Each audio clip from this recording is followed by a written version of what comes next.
fortune of having high authorities from the government, representative of private sector, from the academy, and from the civil sector. And this is going to be the format. First, we're going to begin with a presentation of ECLAC from Ryan Quiroga to begin with the questions we're going to be discussing. Ryan Quiroga is the head of Water and Energy Unit of the Division of Natural Resources in ECLAC. So without further ado, I'll give her the floor. Welcome. We are here in a small room, but it's better because we're going to be warm and together, and we're going to share some evidences we have been collecting very briefly so we can listen to its stakeholders. That is what the most important part is. We have this available, and you have all of the figures we're going to be sharing. They are outside, and as United Nations and ECLAC, we're going to be there so we can advance. We are in an economic difficult context in the region.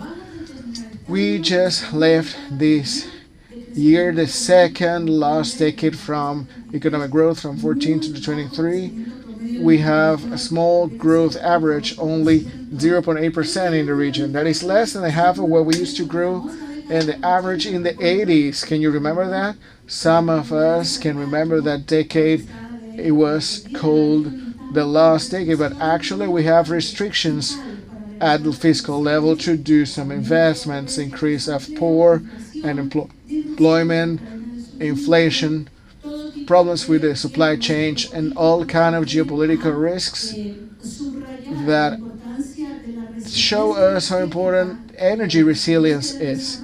The resilience of the development we have in the countries, given this cascade crisis as we in ECLAC told, where we have with the pandemic and also the war in Ukraine and the Middle East conflict we have right now. There are risking the supply, and at the same time we do not know what's going to happen with the fuels. And what we do in ECLAC is we propose a energy transition or some ways to transit that they're not only increasing the renewable energies, we all know about that, but we also want to make the access universal of electricity, of course, for all of the population. And this is done from the distributed generation and communitarial distribution. And we want to also improve the generation because we have advanced very little in the private sectors, and we want to strengthen integration and use that, the gas and electric integration we already have that is also being built in the region. We as ECLAC are supporting this so we can have better safety and be more resilient before these risks. And we have a triple victory here. All of us will win. This idea is not only regarding energy, but this is the way we can change the development model of the region. Why? Because all of the sectors are using energy, right? And all of the houses, homes, and people, community, and production are using energy. And transforming energy is transforming the whole development model. So how can we do this with new strategic industrial sectors that generate green employment at all levels, also with generation of added value and all of these productive chains? So the idea is to take advantage of this, not only to import the renewable machinery and only use their natural resources to feed this, the wind, solar, hydrogen, and electrolyzers we need in all of the panels, but also learning through public policies, like in the case of Chile.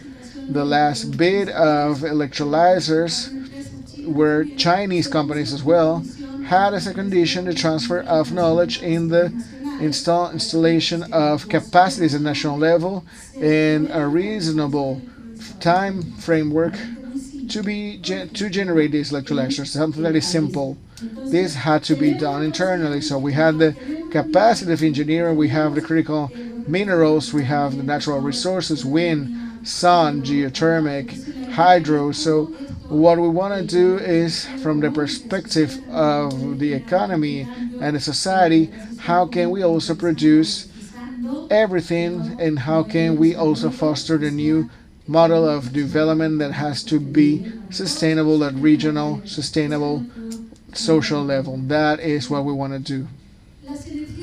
The renewable energies in this last research we carried out in ECLAC generates a value change that is upstream and downstream in the provision of input. We do not have time to discuss all of these materials, for example, machines, batteries, solutions, also turbines, storage, and secondary spare parts, and the whole infrastructure for the distribution and transformation. We have towers and so on, and also the services from the maintenance of logistics, distribution, and so on.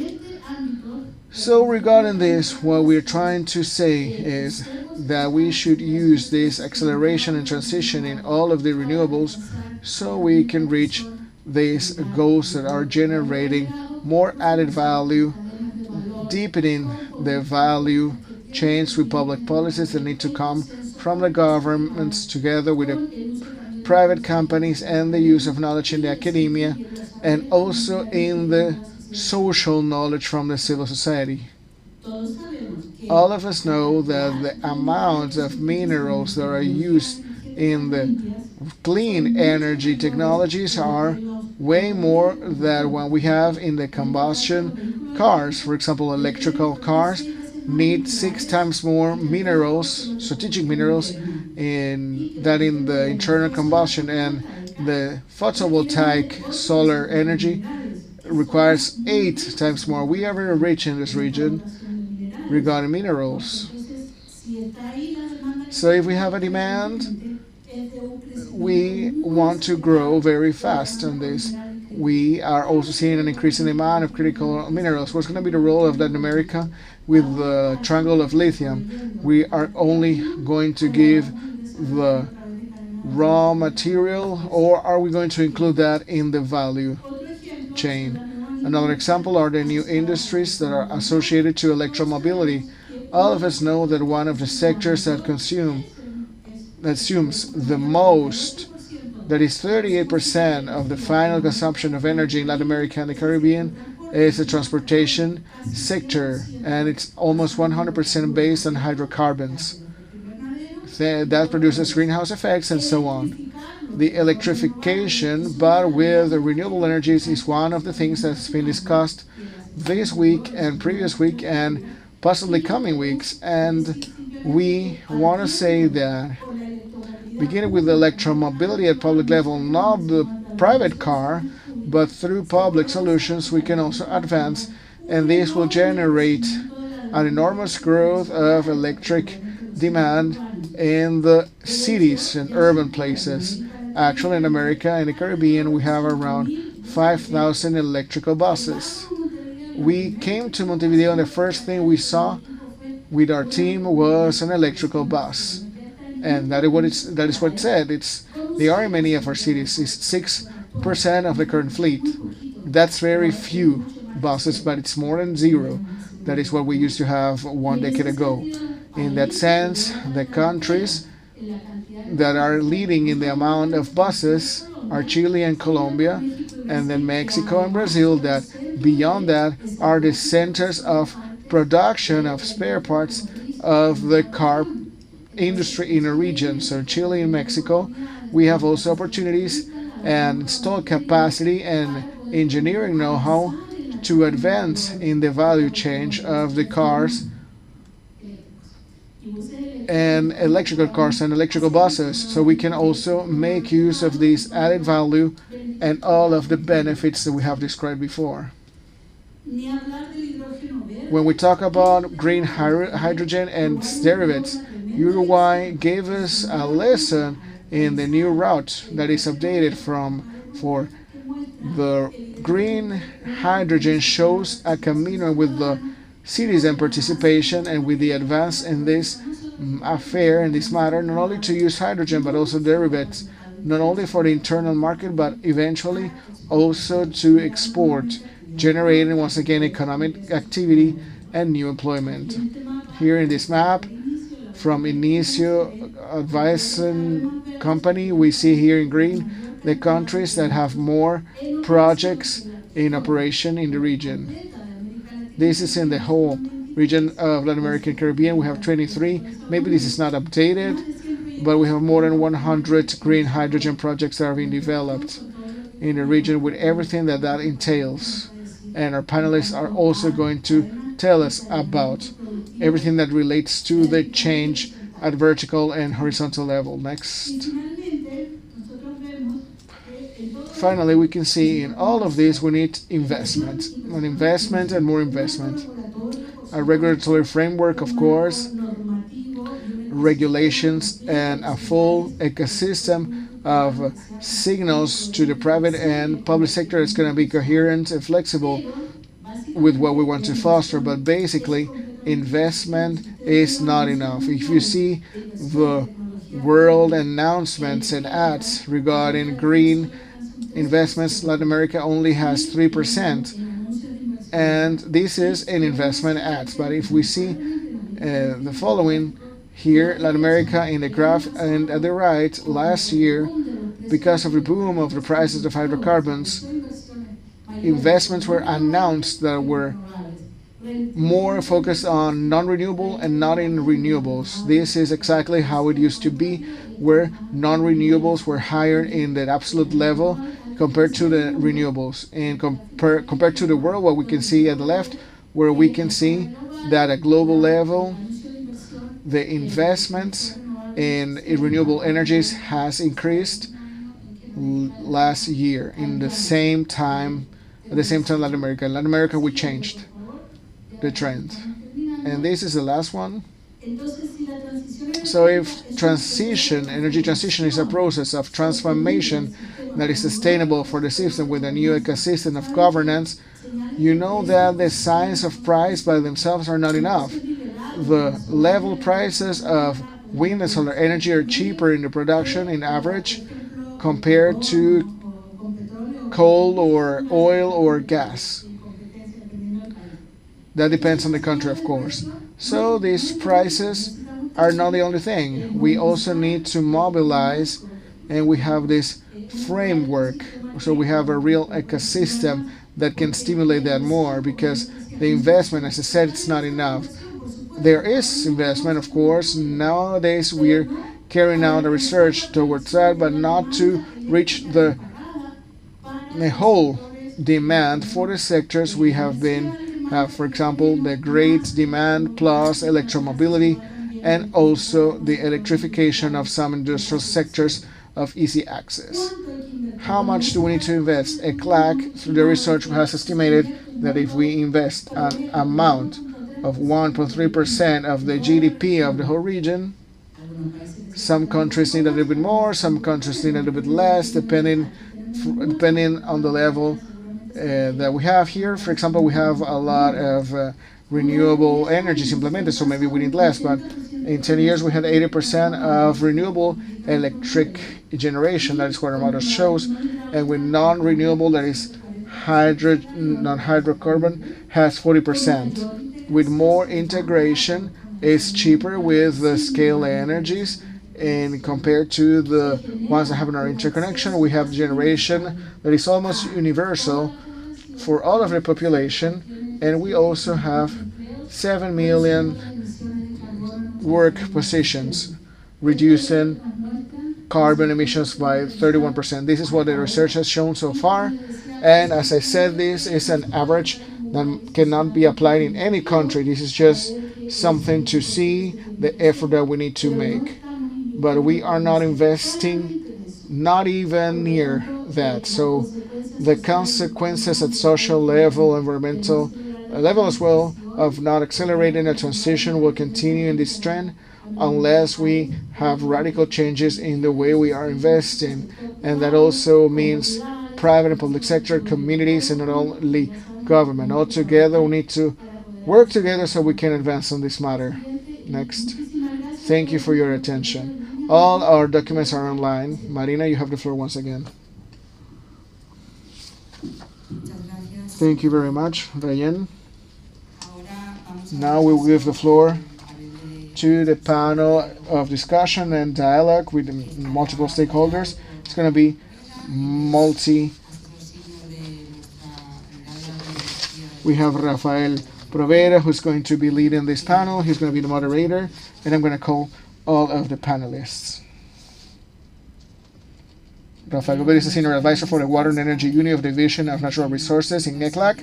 I'm going to call the rest of the panelists. Walter Berry, who is the Subsecretary of Industry, Energy and Mining in Uruguay. Rigoberto Del Yepes, he is the Manager of the Sector of Infrastructure and Energy of the IDB. Aurelio de Oliveira, he is the CEO of Enel Americas. Susan Claros Rivera, she is the CEO of the Bolivian Center for Renewable Energies, Energy Efficiency and Environment. Maria Gabriela Feitosa, she is a representative of the Policy Institute and the Civil Society Working Group for the 2030 Agenda for Sustainable Development. Patricia Lirio Gallardo, he is Director of the Technology Units of the Hydrogen Technology of Universidad Pontificia Católica de Chile. And Maria Patricia Garibote, I don't have the last update. She is the subsecretary. Sorry? I don't know what I have your name here, but I'm the subsecretary of Energy Planning of Argentina. Thank you, Maria Cecilia. It is a pleasure to have you once again.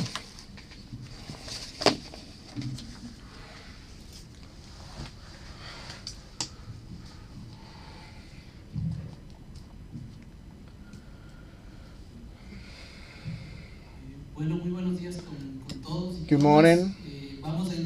We will begin with this dialogue. As you can see, the idea is to have something that flows where we can interact among all of the panelists, and in the end we can have some Q&As from the participants of this panel. As you can see, we have a panel that has different visions from different sectors: the government, academia, civil society. We have multilateral bank and companies, and also many countries. These will also enrich the vision of Chile, Argentina, Uruguay, Bolivia, and Brazil. This regional vision that Rayen gave us from ECLAC, and that we also have IDB here, and Enel, with this regional vision that shows everything in the countries. And I believe the gender composition is also interesting, and regarding the age groups, some are younger, some aren't. We have a representative from the young participants from Brazil, and some others who have more experience and are older. So, as you know, we have coordinated here with the time. The idea is to be as brief as possible. And let's begin with Walter Berry. He's from the Sub-Ministry of Energy in Uruguay. And I would like to ask the state, from the experience of Uruguay, in the development of local capacities and productive chains. Thinking about this great effort and impulse you have seen in the wind energy production, how has it been this learning curve? How can we face new industries such as green hydrogen, where you are also thinking of having very ambitious goals, and probably the new experience it's going to be useful in development of hydrogen. Thank you very much. Good morning, ladies and gentlemen. Thanks of all, I would like to thank ECLAC for being part of this Energy Weekend, this first forum of investment of IRENA. It is a pleasure for us in Uruguay to have you here. Welcome for those who are not Uruguayan, and we hope you have a great stay here in Uruguay, and that we give you the best treatment that you deserve. So my vision is, of course, from a political point of view. I have a political position in the government that changes every time the government changes. So this government we're going to have democratic elections in Uruguay next year, and some other person will come in my place unless we win again and they leave me stay. It's not so probable, not that we win again, but that I stay with this. I would like to go back to the Congress. That is what I normally do, but I'm very happy of having this task. And Minister Paganini, you already met yesterday in the opening event, is now the Minister of Foreign Affairs, and this is a loss for a ministry. But with the new minister, we hope to continue on the same path. How many minutes do I have? Sorry? 3. I already spoke 1 minute. So I'm going to be very brief. Uruguay, as you know, is a country that has been able to have its first transformation or transition, that is generating almost 100% of electric energy we use through renewable resources, with an intervention we had in the last years of the previous century. This was done in 1900.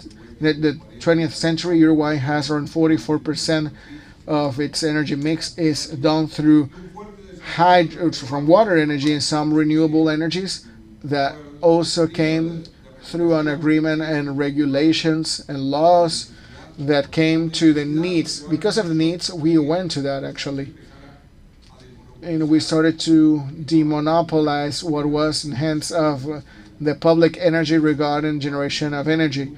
The rest is part of the monopoly of UTE, the public Uruguayan electricity production company, and it's good, and we support that.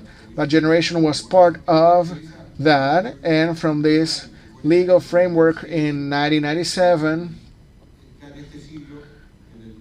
already in 2005, we began with the first negotiations and political and party agreements so we can install the renewable energies in the country.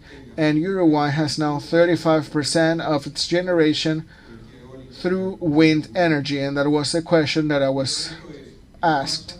The rest is biomass, that also has an important percentage, that is 18%, and then we have solar energy that's being developed right now, and the capacities that the country will need, it's going to be installed through the solar energy. This led to a learning curve, and we decentralized the generation of energy. We generated majors university degrees regarding this. We also generated that we no longer depend on oil to produce energy, electric energy, by 50%, and now it's only 4 to 6%, depending on the weather circumstances and climate circumstances, in the needs of export of our neighboring countries, because we need to sell, and sometimes we need to use thermal energy, and that's complicated. And those from Brazil know what we were talking about. We have also imported electricity from them. We have an interconnected system that works well. I know I have no time, but we are trying to decarbonize. That is the second most difficult aspect. That is 40% of the fossil dependency that we have in transportation and industry. I was seeing here the amount of buses by country. We're not in a graph because we are very few people, but nonetheless,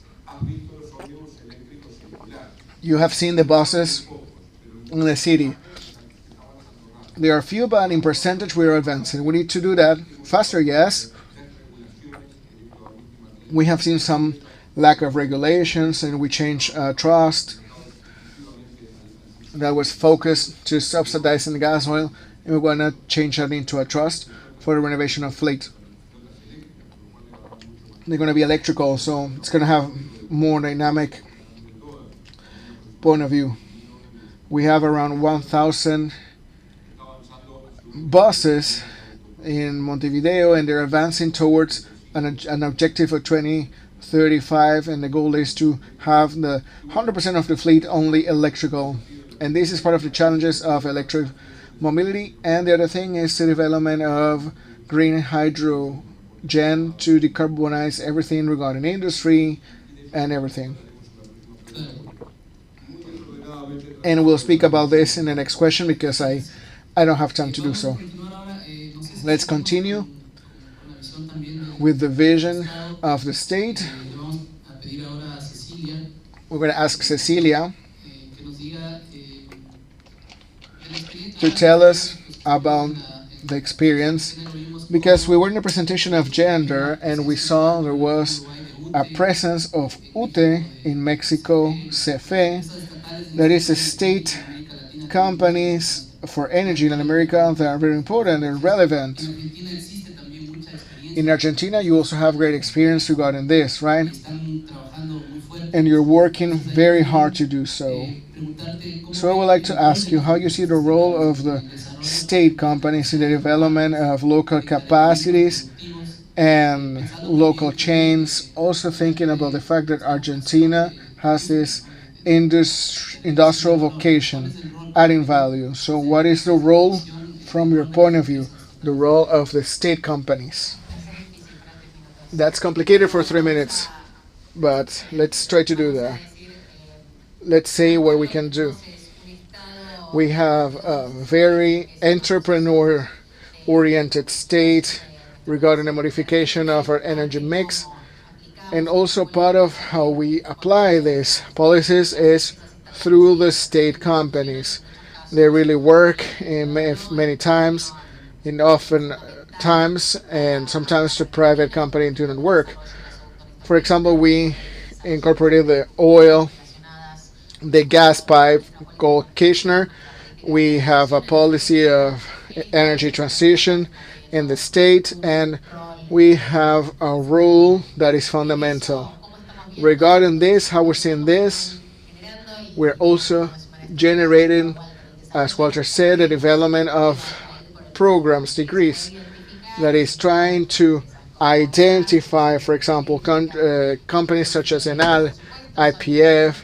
These are companies that also allow us to develop what are the profiles they want. Many of the professionals we have there also teach in the universities in the country. We have an important network of public universities. UTN is present in most of the states. This is one of our universities. Those who know Argentina know this university. We have a university called UBA and a network of public universities. And we also think about the degrees that need to accompany this development. And we see the development of clusters or associations from private associations and companies to be able to develop specific profiles for the transition. And this is something fundamental of our transition plan. And we always talk about this because of the macroeconomical impact that this means and the meaning of the massive import of some components that are related to renewable energies, and some other thing is how we can get a local creation and production. And this is something very important, and we need that because of the roadmap we have towards energy transition. And then I believe I spoke the 3 minutes. Thank you. So to continue with this, because you talked about something that is rather relevant, that relates to the development of these degrees and the creation of profiles and this connection between the industry of energy level and also the offer of local capacities. I would like to ask Patricia from the University of Chile, from the point of view of the academy, how do you see this? How can we make more effective the management of university and research centers that are related to the universities, so we can interconnect the demands of the industry related to energy transition and the offer of these universities, because sometimes we have a lack of connection and we need to see this the most efficient possible to have a connection between universities and the public sector. What do you think about this? What is the experience you have in Chile? Thank you, Rafael. Thank you for having me here. I'm glad to have a place for the academia here as well. We started with the Catholic University to work in green hydrogen in 2016. So green hydrogen in Latin America is a prehistory of technology, and that allowed us to learn very fast. We have this early learning, and we accompanied all of the statements from the public and private sectors. I'm talking also from this point of view. Maybe it's not so provisional compared to the role of a researcher you normally see. We are connected to the private sector. We have seen the development of roadmaps for decarbonization in the private sector, also with the state. And I want to talk about 5 topics regarding this and the contribution that we can have for the development in the case of hydrogen. But why hydrogen? Because it decarbonizes systems that are important for batteries, for example, also for road transportation. Mining trucks are also important. That's why it's important for Chile. These are also an opportunity for development, and we develop fuel, imported fuel, and now we develop it with everything that entails, and a group of opportunities for advantages.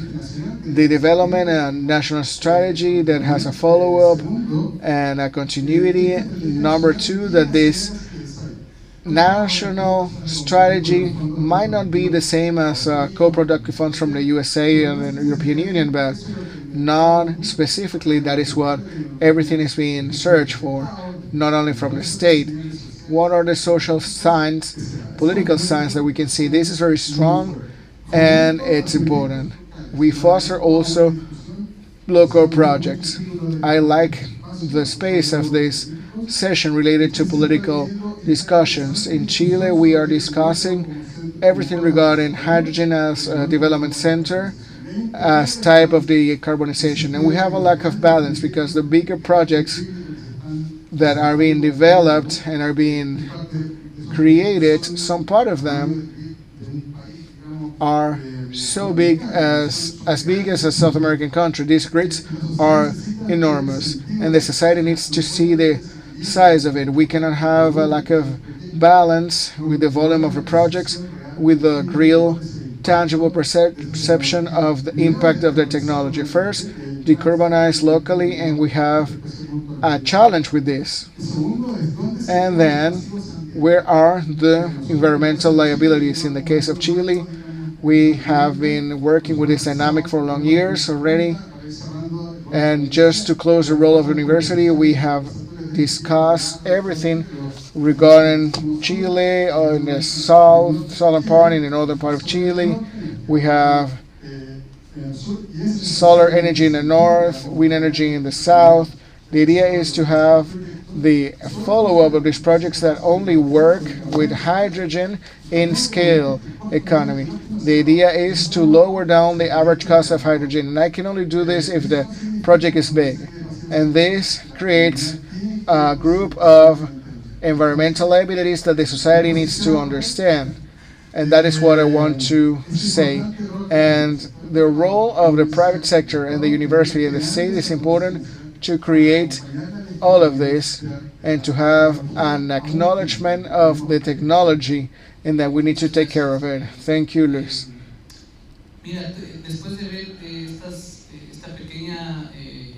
So after this brief introduction of the vision of the state and the academy, there are some topics that are relevant. Maybe Ariel can also give us a vision that allows you as the bank to have from the whole region. And without any doubt, most of the actors here need, as Ryan said, we need a lot of investment and funding. So beyond that, and the resources that a multilateral bank as the IDB can give, you do a lot of information spreading. What do you think is the role of the multilateral bank in Latin America and the Caribbean to be able to foster these technologies related to energy transition? How do you see this role? So, in many senses that exist, but I'm going to talk about 2. The first one is making investments through funding or financing. but being a catalyst actually, of everything to leverage additional resources that can be given so the projects can take place. What I see as a role of the multilateral companies needs to be an agent that is in the market to send a signal to the investors that there are projects with an attractive risk that we can invest in, and so we can have also a flow of these kind of resources. What we have seen in the region come from a research that we did some years ago, and there is a lag in infrastructure in the whole region. And with infrastructure, I mean transportation, roads, water, sewage. We invest around 1.8% in infrastructure, and it should be 3.2%. If we look only to reach the development goals of the millennium, that is the minimum we can do to have universal access to electricity, water, and clean waters. And if we want to do this, we need to invest 3.2%. If you're more ambitious, and we say not only in the case of energy, we will have an investment 0.8% of the GDP for this additional demand that we have in the industry and homes. If beyond this we say, what if we're going to have more renewable energies? What if we're going to have more technologies that are related to the energy transition? It should be at least half point of the GDP. So we have 1.3% of the GDP only in lag, if we're only talking about energy. So how can we do all of this incremental energy and investment? So all technologies that should carry electricity of high quality to people, and this should also be sufficient. Once again, when we compare in the region, what is the role of the multilateral companies in the total investment of the region? It's more than 3%. 3%. How much do multilateral companies help with the financing in Latin America and in the Caribbean regarding infrastructure? Is 3% of what is normally done. That's nothing. Around 35% depending on the sector, that is in the public sector, and the rest is private sector. More than 60% is private sector. And if we talk about the energy sector, the participation of the public sector is even bigger. I'm talking about Latin America. I'm not talking about a country specifically. So what do we see as a multilateral organization? When we talk about this challenge that relates to have investments in the region, in energy, to be more exact, to reach the Millennium Goals, access to energies that is of high quality and also sufficient. We want all of these investments to be at least in the same proportion of investment and participation of the rest of the sector so far. And that means that we need to have a huge investment in the whole continent and in the Caribbean, so that this infrastructure needs to be done through the private sector. There is no other way around. If we do not have a participation of the private sector that is coming and investing and making possible the generation of electricity, then we will not reach the Millennium Goals to be able to do this energy transition. Number two, that is related to the multilaterals. First, put money with the financing. That's enough? No, that's nothing. 3% of what is invested. So most of the work we do at the bank is to have a conversation with the authorities in the governments to be able to reach many goals. And one of those is creating regulatory and institutional frameworks that facilitate a good provision of services. a good functioning of the energy sector, but also when they open this in the countries, the idea is to create regulatory frameworks to have a greater participation of the private sector. What does that imply?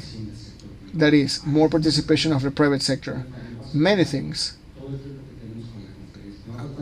I think I'm not going to have enough time to speak everything I want to do. You will be able to add many things also. That is the state of rights, the certainty with which investors need to count to say, if I invest $1 million in an investment I'm going to get in 30 years, am I going to get that back? I'm sure that this investment is going to be 30 years old, so I can get my $1 million back. I'm talking about $1 million as an example. The investments in energy are way bigger, and you know that. If you don't have those conditions, it's complicated to have that. And the rest is through other tools. We have regulatory frameworks to have the de-risking of some projects, reducing this risk, so there is an appetite from the private sector. It's not only saying, well, you will be able to get your investment back, but also you will have the conditions and prices, regulations and services, demands, so the return on investment that you expect, it's going to be exactly as you thought. This is the second role we have in a bank. And the third one, and I believe we don't have to participate so much, we are going to have the technical cooperation.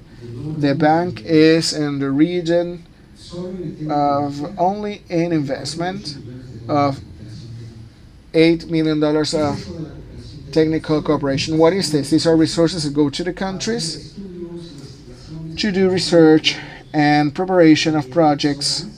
These are grants.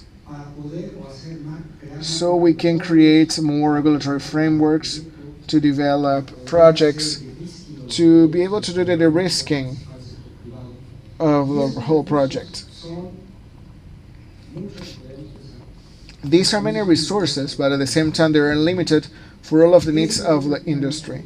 And this is a great contribution of the multilaterals. How can we have resources in this sector that are free? So we have reforms, so we have the changes that will allow us to reach this final goal that we are looking for in the bank.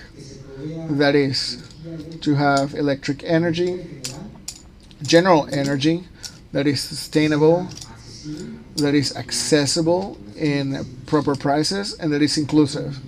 Well, and that's my time. Thank you, Ariel. That is interesting. Everything you have mentioned is interesting, and I believe that you already gave the floor to Aurelio. So it is in the hands of the private sector, the main challenge, that is investment. Patricio was also talking about being legitimate at the social level, and we also have people from civil society who are going to give you this version. Aurelio, please, with this strategic vision from the industry, please tell us about the opportunities and risk you see as companies in the energy transition, and how are you facing them? Is as positive, or are you mitigating them from the point of view of the risks?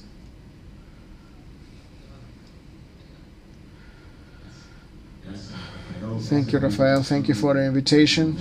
And it's a pleasure to be here with you in this panel. We in Latin America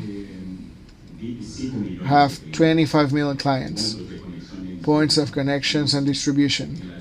We are in Latin America in the main cities, in the biggest cities of the continent. We also have an installed capacity of 20 gigawatts. 70% is renewable. That means maybe we were one of the groups that worked the most and jumped in the pool of renewable energies from the beginning. Also in the tools for green finances, sustainable linked bonds, and so on. We have an important vocation in Latin America. Latin America for us is a third of the consolidated result of the group. Always we see this with great excitement, but we also give more results. We see Europe and the US, they have these problems, everything related to RA. And we'll continue to work in this logic. We're always defending right now. Now that Latin America is in a great position, in a great moment, everything related to geopolitics, and we have a near shoring, a frame shorting, everything we see this logistics. So we have all of the resources here. The resources are here in Latin America, as we said before, but the logic of exploring needs to be totally different from the past. As you said before in your presentation, we need to create value. We need to look for ways to create value through a circular economy, through entrepreneurship, not coming in with this logic of simply that our soil is rich and we going to export everything, and we need to have a shift, and this demands innovation and creativity, and we need to get involved with the companies, with the government, with the academy, so we can achieve that. And I believe that it's a good thing of this process, being able to reach this sustainable growth. And beyond that, I always hear that there is a trend that says it's better not to grow because we are already 8 billion people in the world and let's share what we have. Actually, in the end, we are not in Europe.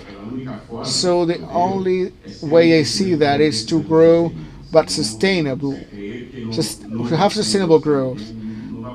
Stopping our growth is not going to be good. We cannot be naive. What do we have to do? We need to keep on investing and being creative. We as a group believe and have this vocation here, and we are investing a lot. We invest around $3 million every year.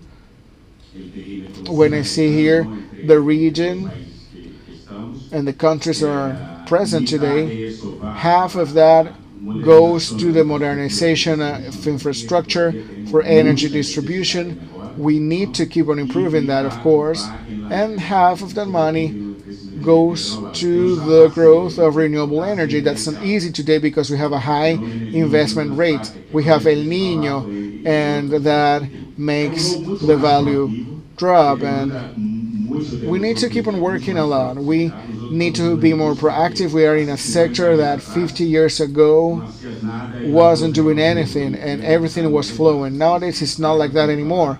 If you do not pay attention to the client and this person is in the center of the industry and you're not proactive with everything that relates to money, you're going to lose the market. So we keep on working in Latin America. This is part of our investment. And we also want to do this in the best way possible, in a way that is sustainable, so we can create local value. And what Ariel was saying is fundamental. Everything related to the legal safety, it's very important. We as company need to be safe. We as company are also responsible for doing everything, not only seeing the shareholder, but also the stakeholders and the clients and the collaborators and the communities. We need to pay all of our taxes correctly and being transparent and also having our voice, because you need to participate in the debate. I always defend the way that we need to contribute. We cannot be there and remain silent. We need to participate in the debate ethically. Thank you. Thank you, Aurelio. So what you brought to this debate were some topics. For example, you're saying that the reality of Latin America, and you're telling us that we're not from Europe, we have our own reality. Cecilia was talking about this, talking about our energy transition, talking about the transition of Argentina. And you mentioned the stakeholders as well, this relationship you have with them. So I thought about Maria Gabriela. You work with civil society. What are those initiatives that you think are there in civil society for innovation and to add value in the process of energy transition? Thinking about your experience as well, what can you tell us about some initiative you can highlight with the vision of civil society? Thank you. Good morning. Thank you for the invitation. I'm going to speak very slowly because I cannot speak Spanish. I speak Portuguese, and well, I'm going to try to do my best. I'm going to highlight the importance of the state of rights. And without that, we cannot have a fair transition. I would like to begin with this intervention defending the challenge of the energy transition, that is guaranteeing the access in a best way so we do not keep on reproducing a lack of equity and all of the negative social and economical impacts from the civil society in Brazil.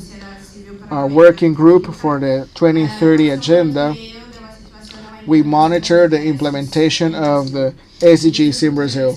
From the point of view of the SDG 7, we have seen the qualification of the access of energy, because we cannot only talk about the access to infrastructure when we have energetic poverty and vulnerable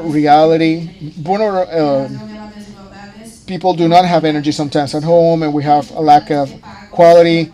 People cannot pay their bills, and sometimes we see that there are people who have been without energy for 53 hours because of heavy rains on Friday. Can you imagine that? And the energy distribution company was not responding when people would get that energy back. And we need to increase the capacity of reliance of the grid when facing challenges and everything that relates to natural disasters as well. Thinking about the capacity of payment from families, what we're doing from the civil society through the Policy Institute is to defend the improvement of public policies, because in Brazil we have the social tariff for public electricity bills, but even with that, there are families that cannot pay for that. So we talked about the need of seeing the fact that the people who consume more energy need to pay more, and we have this public policy bed. But I will also like to talk about a pilot project we have in Sao Paulo, together with the Por Vivienda movement and the National Unit for Popular Housing. We have implemented solar panels. This has been emblematic. The name is Paulo Freire. This was done through Multiroes, who are the companies who work for public housing, and we are trying to expand that system so that people have the capacity of generating and managing their own resources in terms of energy. So they are included in this energy transition.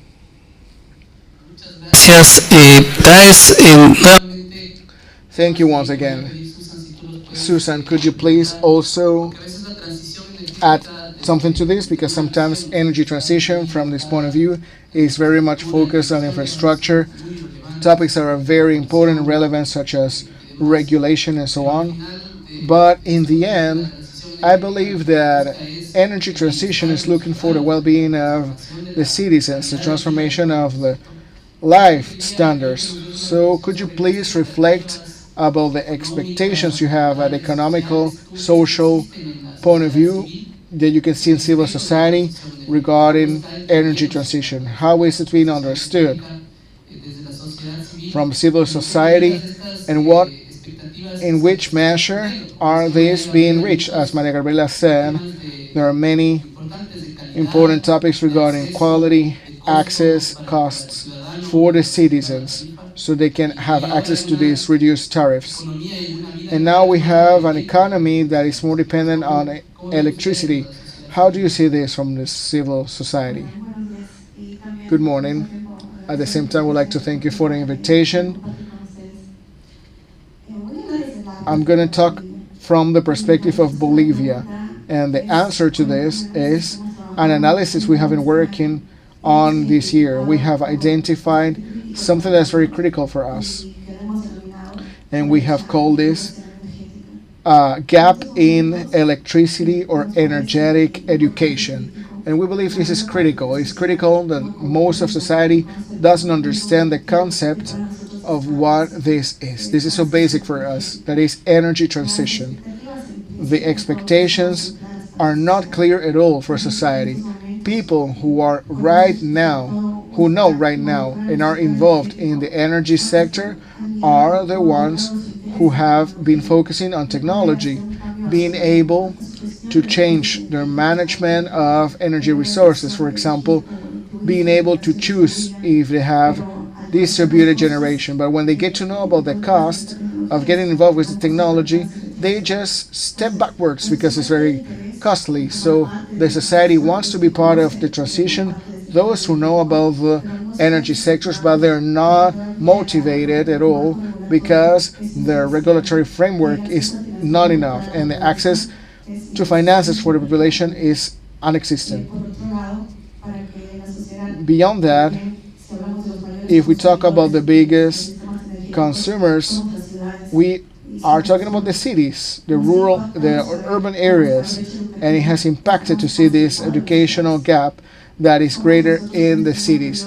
We have more access to knowledge and information, and when we go to university and we go to school and we talk with teachers, professors, adults, and classical families, people haven't understood in these cities what these concepts are. What is a sustainable development goal? What is energy transition? And we think this is unfair.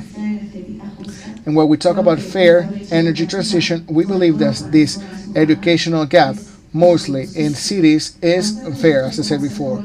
We, in our center, have begun with a pilot project so we can bring knowledge to the city, to the people who live there, so people can understand this concept easily. So we can give them the opportunity in the city, because not many people have the opportunity to go and see a wind park, a wind energy production park, or a solar panel park. We want people in the city to have the same knowledge that people in rural areas have. In Bolivia, are the ones who are being benefited by these public policies for the access to electricity, and we are forgetting the cities. What we want to do with this educational movement is to bring the engineering of these parks to society so they can also understand the concept of transition and they can also be part of these efforts. With this energy education, I believe that we will accelerate many aspects that have been discussed here so far, because now with this energy education it's very complicated to have financing process, because we have energy kits, but because of the lack of knowledge of the banking system, there are no green lines, so we can also ask for some support, and the regulatory framework is not there. We do not have a law for renewable energies that help us to have a support from the government. So this is a challenge we have located, and we think it's going to be positive, and we're going to be working on that. But the important thing is to involve people in the urban areas so we can accelerate everything. Thank you.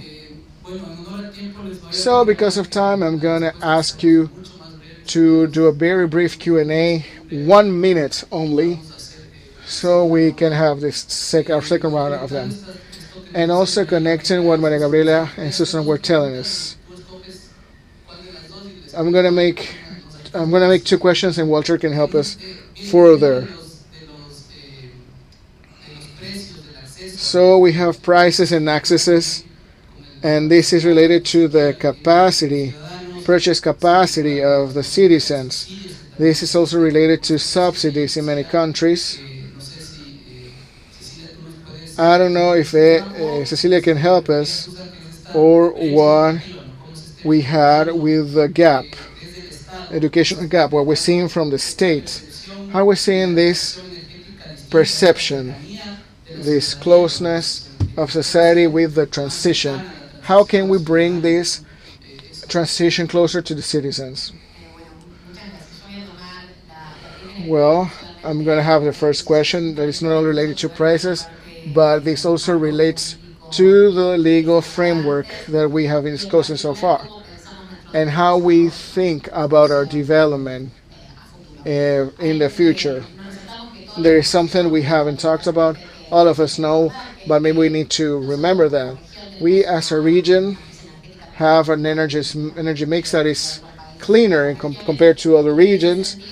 And in that sense, what might be a full transition energy cost could be different regarding the benefits of the global path.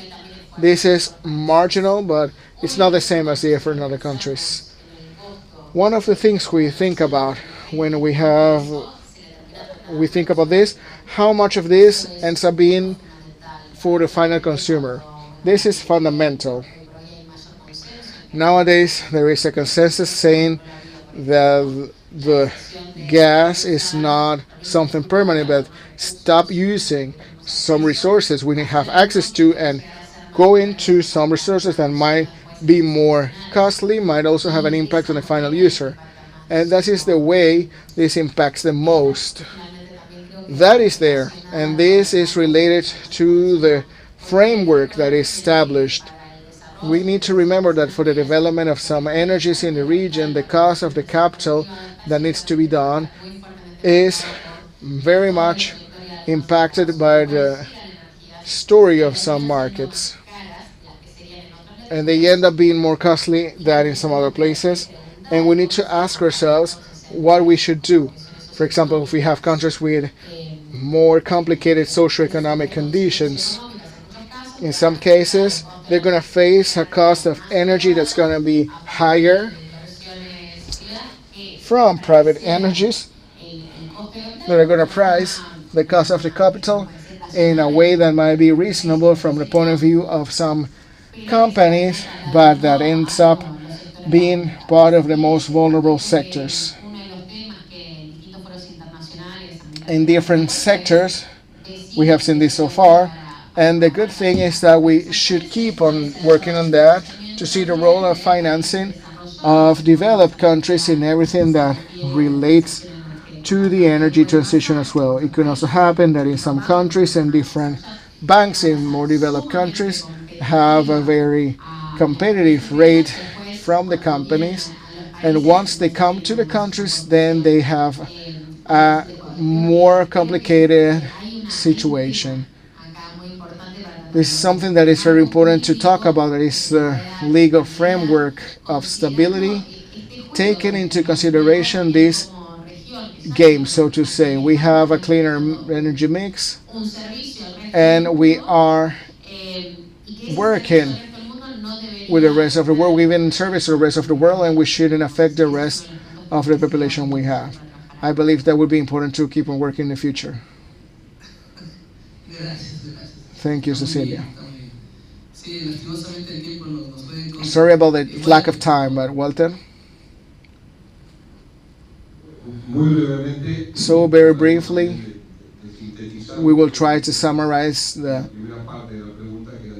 answer, everything related to the cost. I believe that the first thing we need to do, those who work in a government, is that the society calls for access to energy at accessible prices. And this is the first challenge as state. And I believe that the way that the state has is beyond the company that provides the energy. In our case, we have a monopoly, but the state is a regulator, and we need to strengthen this beyond that.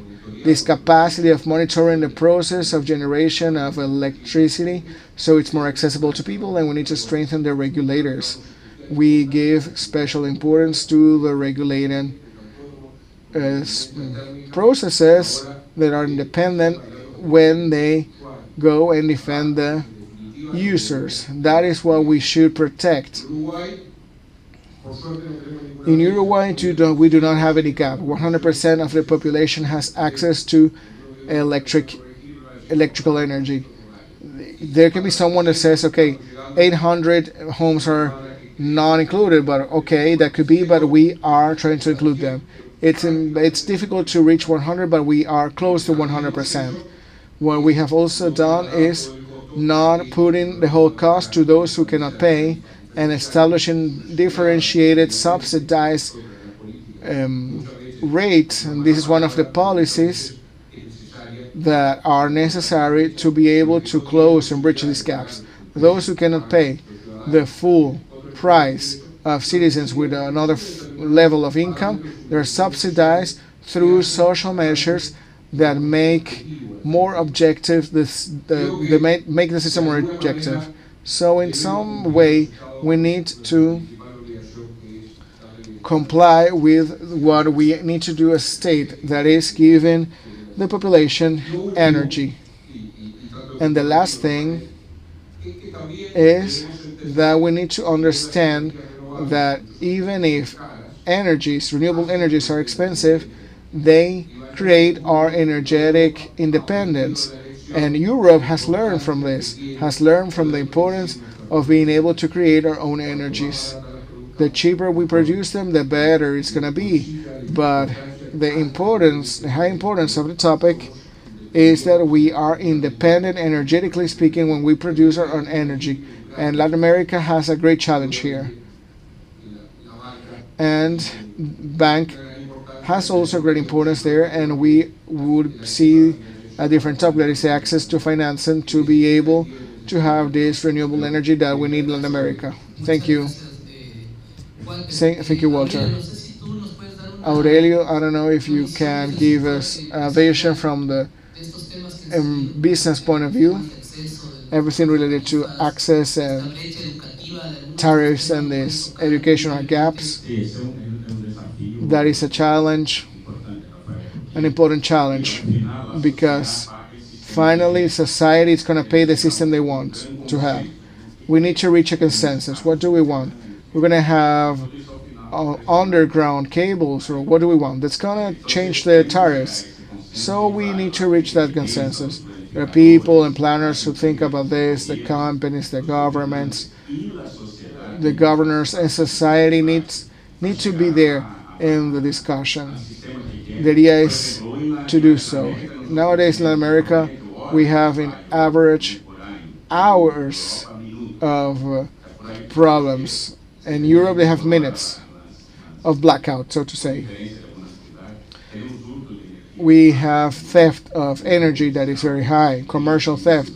In Rio, my city, 60% of people pay and 40% steal the energy. This is one of the highest theft rates.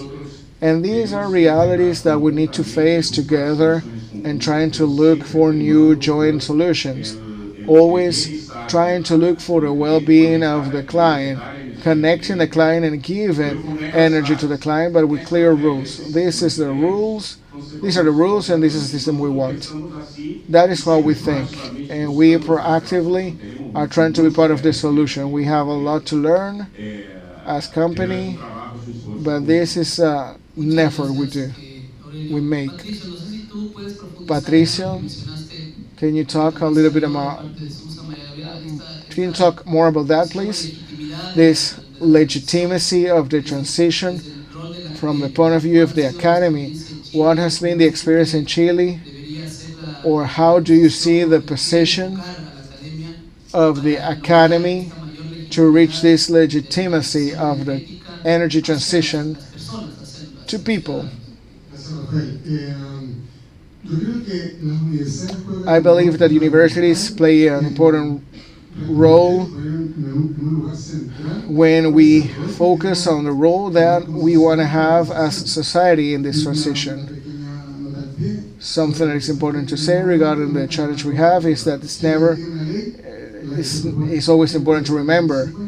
We want to be carbon neutral in 2050. This also means we have people who are working on that. We have been working this for 4 years, and this is a great achievement. We work a lot in the mining system. 5 or 4 years ago, this intention didn't exist, but this exists already as a business. We are working the best. The university has a fundamental role in that. It took us 200 years to evolve and to leave behind coal. It took us 70 years to stop working with diesel.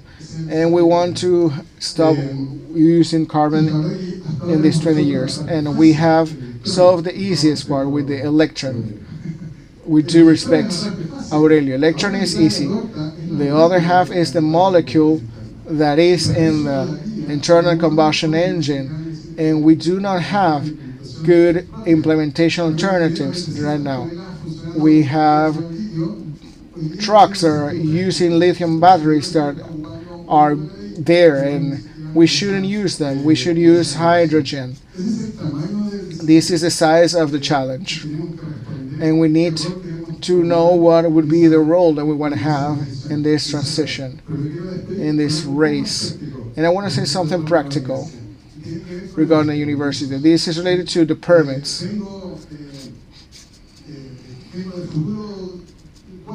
I come from the future, and 2027, and I wanted to talk about the project we did with G7 and the Ministry of Energy, and I believe that we cannot see yet in the state and the civil organization and the private sector the challenge that the organization of this kind of technology means. Ammonia is going to be important in the export of hydrogen as carrier. We export 300 tons of ammonia. So to accomplish everything from 2030, we need to reach 3 million tons, actually. We need to reach bigger amounts. The governments have been coherent in the fostering of green hydrogen, and probably the same will happen with energy transition. There has been a lack of continuity in the execution plans. And also the organizations and the units of the government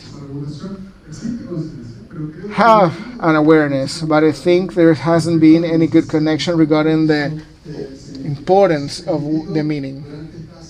So during this week, I would like to invite you to keep on learning on this. Thank you, Patricio.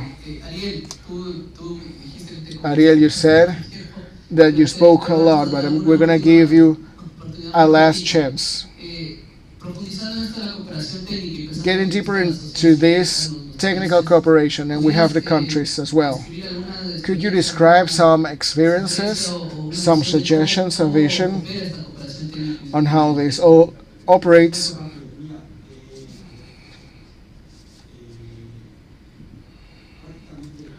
So the technical cooperation goes to all of the countries that are part of the bank. We have 27 countries that are part of it. All of Latin American countries are part of that. And as we cooperate, is that the government gives us an idea through the treasury, and they say, well, I'm curious to get to know what kind of actions do I need to follow so that I can facilitate the energy transition in my country in the next 20 years. What kind of investments do I need to prioritize so that this transition happens? So given this transition that is done through the treasury, what the bank does is to identify resources. So we can also serve this request. Who makes a study? That depends on the size. Depends on the size of everything in the outreach. Sometimes there are advisors that are hired to do that, or sometimes if it's going to be more ambitious, we hire a consultant agency. And that agency creates the proposal of the requirement of the government. There are many people who are related to the actions and the follow-up. Thank you, Ariel. Susan, I don't know if you can give us, after the vision of these expectations, I don't know if you could talk about some positive experience you can talk about regarding the participation of governance in Bolivia.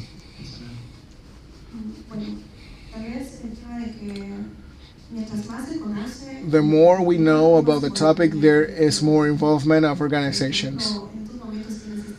Right now, those who are leading the way of socialization and effective communication are the youth. These are organizations that are being created to transmit the knowledge, and in that search for communication, we are creating friendships. And last week already ended with a project to show the society how the solar cooker works, or stoves. And this has been a surprise. People want to get to know how they can cook with the sun in the cities. And this has been a great surprise. And I believe this is something positive we can rescue from that. People are understanding how to use these energy sources, and we're trying to do the best. This is concentrated in the city of Cochabamba, and we're going to go national. And the idea is to find the national agents that can join us. Thank you, Susan, for this specific case. Maria Gabriela, can you also tell us how do you think, what would be the advice to manage effectively this from the civil society? What could be a better and more efficient contribution?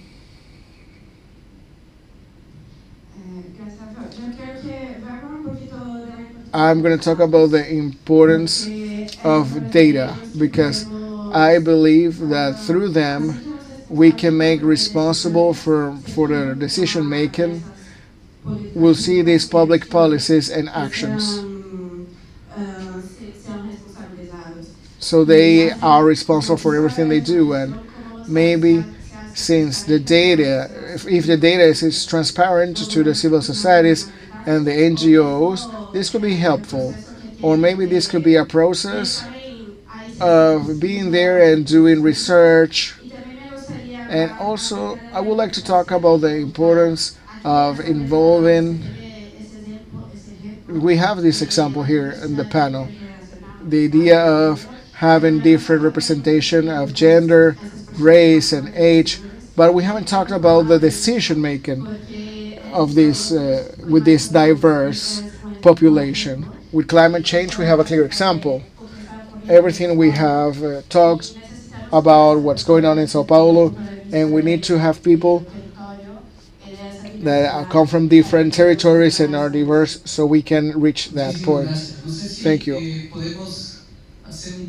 I don't know if we can go and make a couple of questions. I don't know if you have a question. Please be very brief.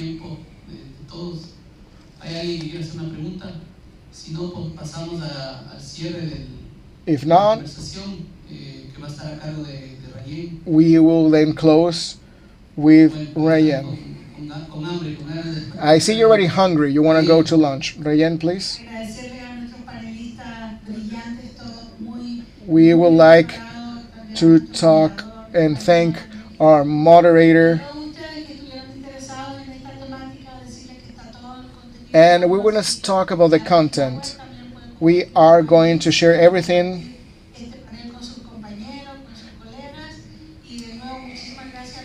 And I would like to thank the guest country, and I hope we can also have your support in the common activities we're going to have regarding energy transition of ECLAC in the region. Thank you very much for being here.